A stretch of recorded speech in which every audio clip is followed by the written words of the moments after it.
everybody. So today I wanted to talk a little bit about my first book, Witchcraft Therapy. This book, Witchcraft Therapy, Your Guide to Banishing Bullshit and Invoking Your Inner Power. This kicked off a journey for me, you guys, that has been absolutely unreal. So I wrote this book. This came out in 2020, and it has been an absolute chaotic, wild ride since then. I have come out with more books and a deck in the meantime. So it really just kind of started a ball rolling that I never would have anticipated. But I wanted to talk to you guys a little bit about why I wrote the book and how I got the deal that actually brought that book to you guys.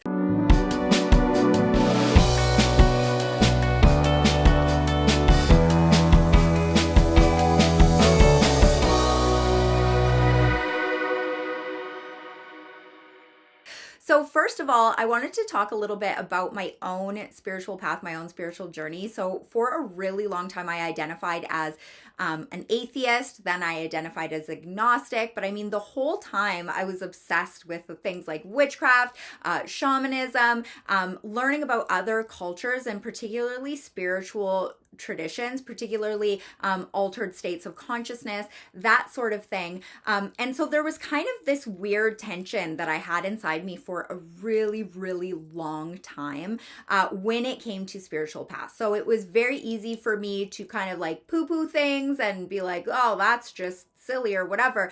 But there was like this weird level of like programming and conditioning that I had within me that I really had to kind of root out before I could find my path. Now, when I started kind of dabbling in witchcraft, it started in my teens, like most people, maybe even a little younger actually, but it started then.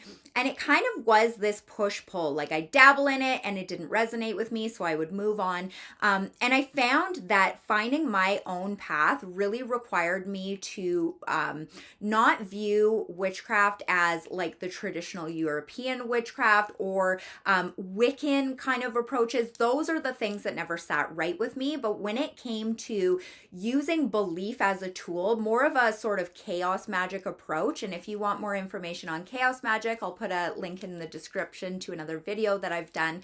But when it really came to using it as a tool for sort of hacking your psychology and hacking your life, that really spoke to me and really resonated with me. So once I gave myself permission to approach magic in that way, and it really was initially a point of giving yourself permission, that really just changed everything for me. So witchcraft therapy is written very much in the sort of psychological model of magic approach. Now, it's not to say that I don't vibe with the spirit model or anything like that, but this is predominantly a book that will speak to secular witches and to people with non-dogmatic sort of looser frameworks when it comes to magic. This is a book that really speaks to people who understand the power of identity shifting, that understand the power of really changing your beliefs, your worldview, that sort of thing, in order to manifest change in how you show up and by extension, your life.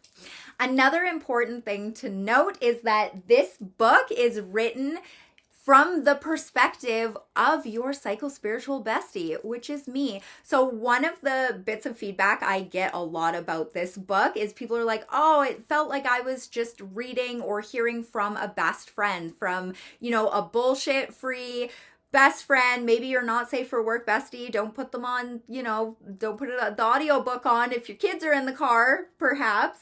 And one of the biggest criticisms of this book is the same. I've had people say it's cringe because there's too much jokes and like silly language and swearing and things like that. But I mean, I wrote it that way on purpose because this is literally who I am as a person and I wanted it to be in my voice. And also because there are flowery, goddessy, very serious witchcraft, but like they're all over the place. If you would like a book like that, almost every other book in the niche can fulfill that need. So I wrote this book for people that wanted to have a more lighthearted, casual approach that really wanted it to feel safe and easy and accessible. On that note, you might notice that all the spells, rituals, whatever in that book and in all of my books require very few ingredients. They don't require a lot of like setup. It's not like, if I don't have the right thing, I can't do the spell. No, it's very much meant to be something that is accessible, that is approachable, and that does not require you to spend a lot of extra money or headache trying to pull these things together. Quick interruption. I just wanted to let you know that there is a link in the description down below to grab our totally free Feral Self-Care Starter Pack. This includes a guided meditation and 3 quickie practices along with some PDFs to help make it even more easy and more actionable for you. So make sure to grab that down below. Now, the crazy thing about this book is that I actually had been trying to get to pitch a book for such a long time before I got the deal for this book. And the story of how I got this book deal is so wild, you guys. I'm telling you, it's crazy. So I really, really wanted to write a book. I had no idea where to start. So I just started basically pitching agents and pitching publishers. Now, a lot of publishers don't even take unagented pitches, but I just found the ones that didn't say whether or not that was the case, and I just went for it anyway. And I was pitching. Now, at the time, I was a freelancer. So if you understand freelance writing, you'll know that freelance writing is a lot of pitching and not a lot of responses. Like the state of the union in freelance writing is if you get a rejection, that's actually a positive thing because most of the time it's just radio silence. So I was trying so hard to get I had a book proposal and everything. I was trying so hard to get it out there and make it come to life. Now, the back end of that is I was also trying to manifest. So I would go outside beside this bush I had in my yard, and I used to just sit there and spend a little bit of time every single day visualizing what it would be like to hold my own book. Visualizing the version of me that was an author, visualizing what it would feel like to have it in my hands, sinking into the texture of it, that sort of thing. Now, as a part of that, my husband and I also had this rule where we would talk about it as if it was definitely happening. So he'd say, when your book is published, XYZ, or when you're an author, XYZ, and we would talk about it that way. There is no, maybe when, or, oh, if this happened. No, it was all affirmative tense. And that was very much by design. Now, that whole time, what 3D reality was showing me was nobody even gave a fuck enough about my pitch to even reject me. So it was the craziest thing. But I persisted and I kept going. And I just kept sitting outside doing my visualizations. I kept talking to myself as if I was an author. I was really trying to rewire my subconscious beliefs. And if you're interested in that sort of thing, I can put a couple links down below on videos that I have on identity shifting and law of assumption. If that's something you're interested in, feel free to check those out. But I was really doing that work on myself to try and make it happen, even though everything in my life was showing me that I was really fucking failing at it. Then I will never forget it. We were camping. And we had just gotten back from camping, and I checked my email, and I had actually gotten a note from an acquisitions editor from a publisher. It was the craziest thing. I thought for sure it was a scam, but essentially they came across one of the articles that I had written about witchcraft therapy, and they were wondering if I would be curious to write a book interested to write a book on it. Now, the crazy thing about this is that I already had a pitch ready for this person.